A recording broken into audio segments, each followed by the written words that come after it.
Siku ya jana kupitia ukurasa wetu huu wa YouTube Mtito Media tulikuletea kile alichokisema Haji Manara kumuhusu rais wa TFF Wallace Karia. Unaweza kufuatilia kama hujaiona, na kwa machache alikuwa ameyasema. Kubwa ilikuwa ni kwamba kuna baadhi ya viongozi wamelewa madaraka, hivyo wanafanya vile wanavyojisikia wenyewe kwa sababu wana madaraka. Sasa hilo lilikuwa na mitazamo tofauti kutoka kwa watu tofauti. Nadhani pia hata wewe kama ulilifuatilia ulikuwa na mtazamo tofauti vile vile. Sasa afisa habari na mawasiliano wa klabu ya Simba Sports Club Ahmed Ali ametoa kauli kupitia ukurasa wake wa Instagram akiwataka wale wanaombeza rais wa shirikisho la mpira wa miguu Tanzania TFF Wallace Karia kuwa na mtazamo chanya. Ameandika Ahmed Ali kwamba anatokea mwehu mmoja anamdhihaki huyu rais au kikundi cha vijana wa hovyo wanadhihaki mamlaka ya mpira wetu. Hii nchi uhuru umepitiliza sana. Wallace Karia, TFF na bodi ya ligi wanapaswa kuheshimiwa, kuenziwa, kutunzwa na kulindwa, maana wamefanya kazi kubwa na wameendelea kufanya kazi kubwa kwa mpira wetu. Yote tuliyokuwa tunayaona kwenye mpira sasa hivi yanatokea. Yote tuliyokuwa tunayaota kwenye mpira sasa hivi yanatokea. Yale tuliyokuwa tunadhani ni magumu kwa Karia yamewezekana. Na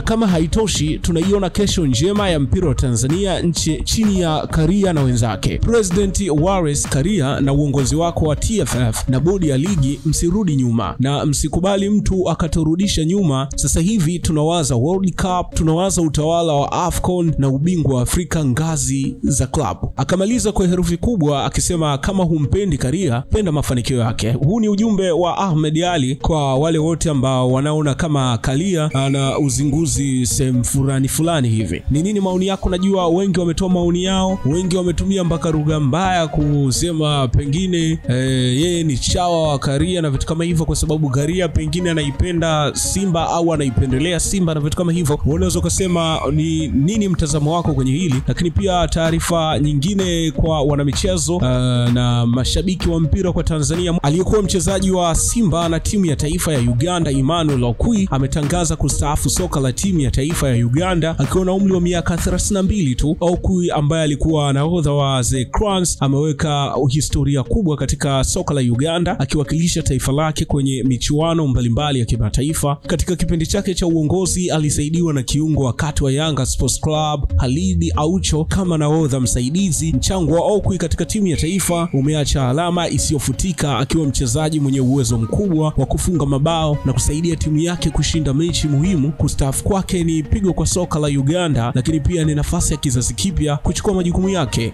Uganda Cranes, Uganda Clares na mashabiki wa soka kwa ujumla wataendelea kumkumbuka Okwi kwa ujumla na kwa juhudi na mchango wake mkubwa katika kuinua hadhi ya soka la Uganda kwenye ramani ya Afrika. Maoni yako ni nini? Ujumbe wako kwa Emmanuel Arnold Okwi unaweza kutuandikia hapa kwenye uwanja wa comment kupitia page yetu ya Mtito Media. Usisahau kujiunga na sisi. Utakuwa unajiuliza tunajiunga vipi na hii channel? Ni rahisi sana. Bonyeza maneno yaliyoandikwa subscribe hapo chini, yanaonyesha kwa rangi nyekundu au nyeupe, alafu bonyeza hicho kialama cha kengele ili tukupe taarifa kila wakati unapoingia YouTube na kila wakati tunapokuwekea vitu vipya vizuri kama hivi. Dondosha comment yako usisahau. Yes, hivyo utakuwa umejiunga na utaendelea kutupata vizuri kabisa. Chao.